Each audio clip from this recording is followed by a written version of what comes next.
I am not going to, with my white privilege, wag my finger Yes. at the Muslim community in Dearborn and say, you got to get out there and stop Trump. No, actually, what they want is to have not another cousin die.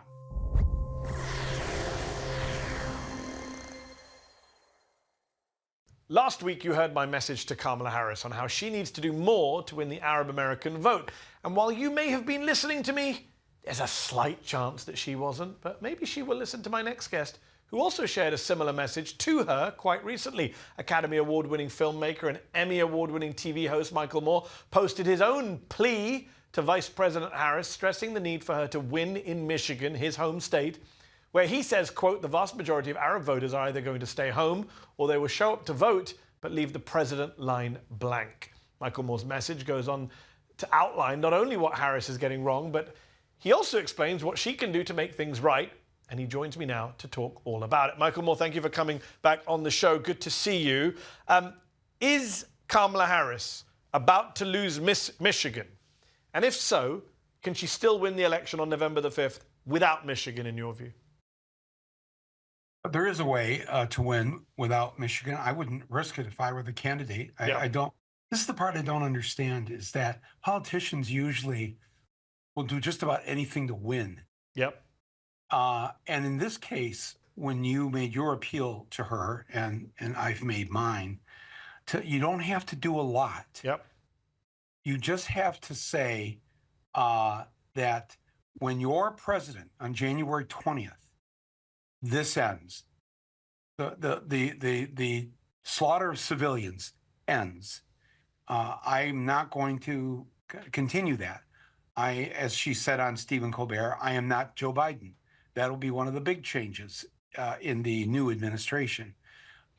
She made it clear that she's not the incumbent. So I don't for the life of me understand why. And what I said to her is, you really just need to go to Dearborn or Detroit, stand on a stage with two Jewish leaders from the area, two Muslim leaders from the area, and just say what the majority of Americans in every poll are saying: end the war, ceasefire now, humanitarian aid immediately. Yeah. To everybody. What is so difficult about that?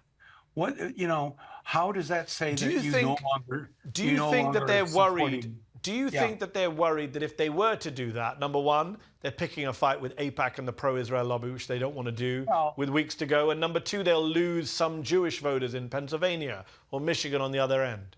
I don't believe that. No, I don't either, but I'm just saying maybe they do. Yeah. Well, then she's listening to the wrong advisors. Yeah. She should stop listening to the men around her, telling her the same old stories, and also putting Jewish voters in such a condescending light. Let me tell you something. First of all, the Jewish and Arab communities in Detroit and in Michigan have actually always gotten not only along, Yeah. worked hand in hand with each other for all kinds of issues: social justice, peace, the environment, you name it. There's just a very long history of this. And to say that, if she says one little positive word about stopping this war, she's going to lose Jewish voters. Let me tell you, that for my whole life in Flint and in Detroit, they're not going to abandon their centuries-old values and beliefs in social justice, Yes. in not killing civilians, all the things that we know that we grew up with in Detroit and Flint with our Jewish brothers and sisters were very similar to the values of the Muslim community and the mosques in our area. And when she spoke at that first rally in Detroit, right after Yeah. the announcement that she was the candidate, and if you remember, that was it was a big crowd there. There were protesters there inside, Yes. chanting about to stop the war, and that was where she made that very sad and infamous statement to the protesters.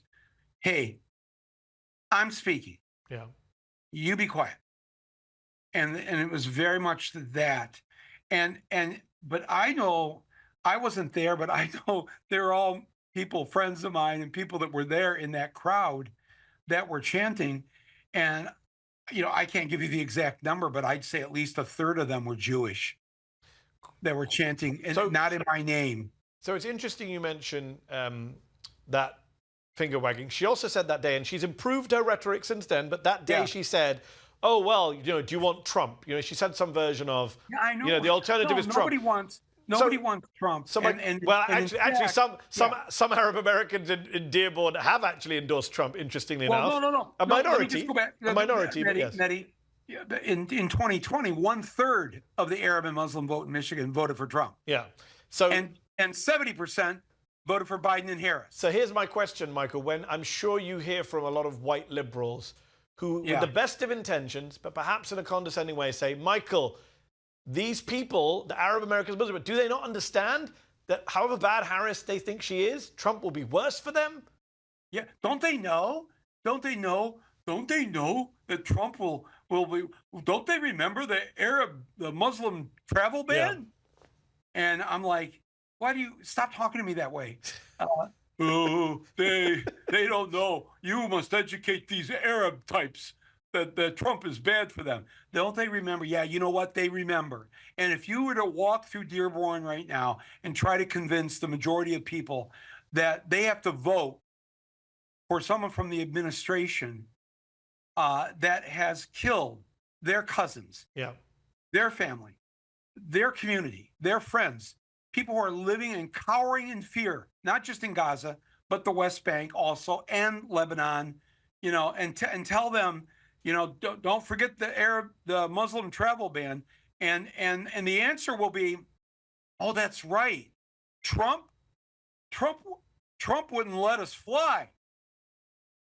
That's the worst you can say, really, about Trump, to convince Arab voters to no. I mean, there is much worse. There is much worse about Trump, but you're right. Just doing it as a travel ban versus a genocide doesn't work. Let me ask you this. In your plea to Harris, and in a Guardian piece I wrote a few weeks ago, we both pointed to the example of Vice President Hubert Humphrey, who refused to break with LBJ on Vietnam in 1968 when he was running in LBJ's place, just as Harris is running in Biden's place. But when Humphrey eventually did, September the 30th, 1968, his poll rating shot up overnight. He narrowed the gap with Nixon and lost by half a percentage point. We're now at the end of October in the same cycle, and Harris is still refusing to break with Biden on Gaza. As you pointed out, she keeps telling interviewers she won't do anything different to Biden. Why? Who is advising her? What is their strategy? I'm losing my mind. Yes, and I'm a little older than you, so I remember September 30th, 1968. Yeah, I wasn't born, Michael. That's on you. Yeah, I was in ninth grade. Okay. And already, by waiting that long, 5 weeks, 6 weeks before the election, Humphrey, it was too late, really, for him at that point. But at that point, the more liberal left vote in the Democratic Party had already checked out. Yeah, they just weren't going to vote. And well, why is that? Wouldn't Nixon be worse? Well, I don't think it's a matter to them. Humphrey was going to continue the war for another 4 years, no matter what he said. Yeah. And Nixon won and continued the war for another 4 years. The fear is that the moment has been lost, and that I wish things would be said by the campaign that were out of a moral core, that this is just wrong on a moral level. We need to stop this, and we need to get some food and water and medicine to the people in Gaza. And now everything that's going on, they don't even bother covering what's going on in the West Bank. Yes. But we've got, but her advisors, Michael, her advisors went out of their way to tell the New York Times that Yeah. don't confuse her empathy for Palestinian lives with a change of policy. It's not. Like they're literally, it's almost, as one congressman said to me recently, it's almost like they're trying to lose Michigan in a way, the way that the rhetoric is so harsh. And one other example, you have her campaigning with Liz Cheney, daughter of Dick Cheney, in Michigan as part of her final 2-week closing argument. That's madness, is it not? Oh no, let's campaign with the person whose father was responsible for the deaths of how many Arab and Muslim people in Iraq when we bombed the hell out of it, when we invaded a country that had nothing to do with 9/11 under the pretense of we Yes. were going after the 9/11 killers. You know, it's why, yes, to answer your question, why would a campaign purposely seem to want to lose when they could just so easily, she doesn't have to solve the war today. She's not the president. She doesn't hold any real power. And we've heard early reports in the Times from months and months ago and other papers that quietly behind the scenes in the White House, she's been a vocal critic of Benjamin Netanyahu and funding him and yet cannot bring herself really, I guess, to break with President Biden on this. And even when shown the data Yeah. that you might not lose Michigan Yeah. if like just do this out of pure politics, And not just do it to win. And not just data of polling, you're seeing Donald Trump is leaning into this stuff. He's putting out statements saying, Dick Cheney killed Muslims, Muslims vote for me, there'll be no more wars. He's got some actually clever folks for once giving him some good advice on how to win Michigan. He's actually putting out statements leaning into the idea that he'll be anti-war, which is of course bullshit, but he's saying it. He's playing the game to win votes. Michael, in your plea to Kamala, you asked Harris and her campaign, you asked Kamala Harris to, quote, state that there will be a new understanding with Israel in your administration, one that will lead the way to real peace and a two-state solution. But do you think the two-state solution is even on the table anymore when you have a far-right Israeli government that is currently trying to resettle Gaza? Forget the West Bank. Oh, I personally see we don't even have the time to get into this question because when you say is the two-state solution on the table, you're talking about my table. I don't know actually if it is anymore. I've listened to enough people in the Muslim and the Arab and Palestinian community in Flint and Detroit that they like the idea of a one-state solution. They believe that both groups of people can learn to get along and live equally Yeah. in a democracy Yeah. without apartheid, and that maybe that's our only hope for peace in the future. But the problem is, every time you hear that statement that Israel is the only democracy in the Middle East, I took government class and I took a couple political science classes in the 1 year I went to college, and a theocracy is not a democracy. Well, You cannot have a system of ethnocracy government as well. that I think benefits one ethnocracy is the phrase religion. that's often used. What is it? Ethnocracy is often a phrase used to describe Israel, one superior ethnic group.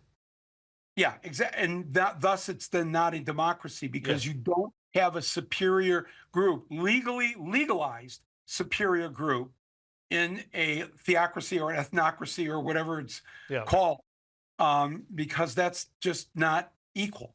That and we all have to support democracy. We have to support equality, justice, all of these things. And so, can this be solved in any other way than the fact that people living in this area are going to have to live in a democracy Yeah. where everyone is equal, where Agreed. no one suffers under any form of apartheid? Well, how far away are we? And I was going to ask you this. I know we probably have to go, but I was thinking just sitting here before coming on with you.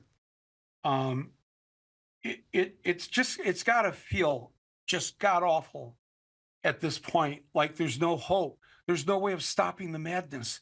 How do we?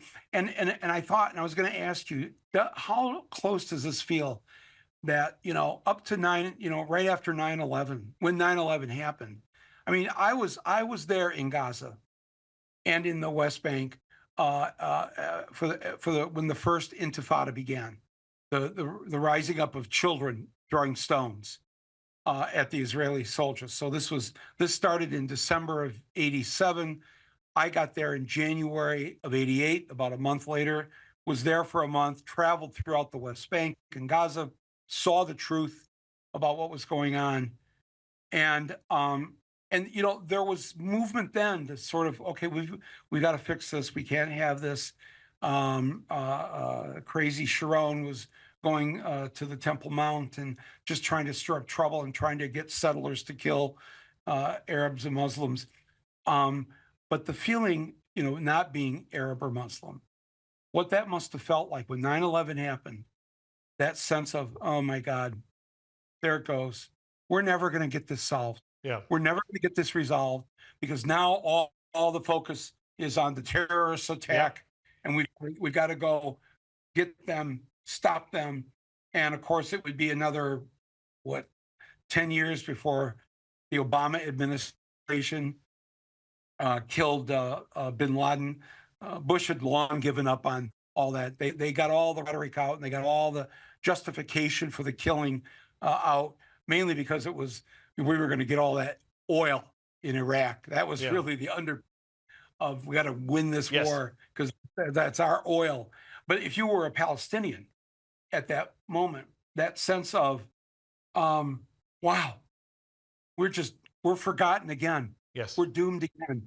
And I just got to say to anybody who's watching this in Flint or Detroit or anywhere, that if you are Muslim, if you are Palestinian, if you have family there who are cowering in the dark, hoping that the next bomb doesn't come into their tent, that awful, awful sense that we are forgotten. Nobody cares. They won't even let us come on the stage of the Democratic Convention, even after we promised our delegates for Biden. Yes. Biden Harris. No, you can't speak. You don't exist. Really, which is what the rhetoric of the right-wing Israelis is. They don't exist. See the new map? There's no Palestine.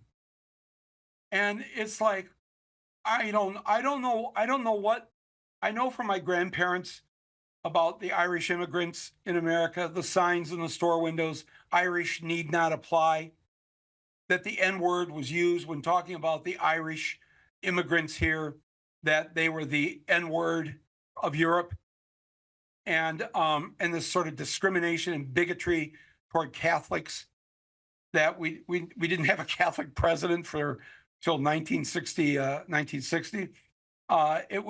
I remember all this. Yeah. And it's the closest I can come to having some sort of empathy for people now watching this. And here we are 2 weeks from today, away from the election. And I can see now the campaign isn't going to say anything. The campaign isn't going to do anything. And the things that you and I are asking for are not, give us back this land. Yes. It's just stand there with two wonderful Jewish leaders in Detroit who are for peace and two Muslim leaders who are for peace on that stage and say, enough. Let's end this now. Yeah. No more killing, food, water, and we'll sort everything else later out. We'll sort it out. Yep. Stop the killing. These are human beings. Which the US can do. Which the US can do. Well said, Michael. In an hour from now, we can do it. 20 minutes. Pull the plug on the bank. We are the funders. And every American watching me, you know this, that we are the culprits here. We have funded this. We have armed it. This is on us. This is on our conscience. And this may take it too far, but it's like there's not a whole lot of difference from if you or I had given the airplane tickets to the 19 hijackers on 9/11, if we'd paid for that. Now, you and I admit it, we didn't fly any planes in the building. We didn't kill anybody. Yeah, but we helped to fund it. And therefore, that would be on us, the deaths of those 3,000 people. What's on us right now as taxpayers is we are funding the slaughter. And I'm like this. I Well, don't know what to do or say anymore. And I do not want her to lose. Of course, nobody that I know wants Trump in the White House. But I am not going to, with my white privilege, wag my finger yes. at the Muslim community in Dearborn and say, you got to get out there and stop Trump. No, actually, what they want is to have not another cousin die. Agreed. And I'm not going to insult them by saying that I don't recognize that may be first and foremost on their mind, not another Muslim travel ban that might be coming in a Trump administration. And what I'm doing, Mehdi, I'll close with this. I'm sorry to take, I know we're overtime here, but what I have been doing over this last month is just saying to people, we're not going to ask the Muslim community to vote for the people that are funding and doing the slaughter. So that means Vice President Harris is going to lose about 40,000 Arab and Muslim votes. If you even just go by the standard polls, Yes. She's again, let's remember, 70% of the Muslim community in Michigan voted for Biden and Harris. The last poll I saw, she had it back up to about 43%, but that's still 30% less than in 2020. So how do we make up for these 40,000, at least 40,000 votes we're not going to get on November 5th? And so my point has been, you know what? There were 2 million non-voters in 2020 in Michigan alone. Yes. Just 2 million that didn't vote. We're going to have to find 40,000 votes there. Or I'm from sure the 75,000 who voted in 16 but didn't vote. I'm sure Liz Cheney will get them off the couch. Michael Moore, we will have to leave it there. Thank you for your passion and energy, and let's hope that someone on the Harris campaign gets it in the next 2 weeks. We can only hope. Thank you for your time. Thank you, and my apologies to those who are suffering through this and whose families are suffering through this. Because I pay my taxes, I am a funder of this. We all are. And I have to live with that. Thank you, Michael Moore. Appreciate it. Did you like this video? Don't forget to subscribe to this YouTube channel and turn on notifications. For exclusive content and to support our independent, unfiltered journalism, head over to Zeteo.com. Your support matters.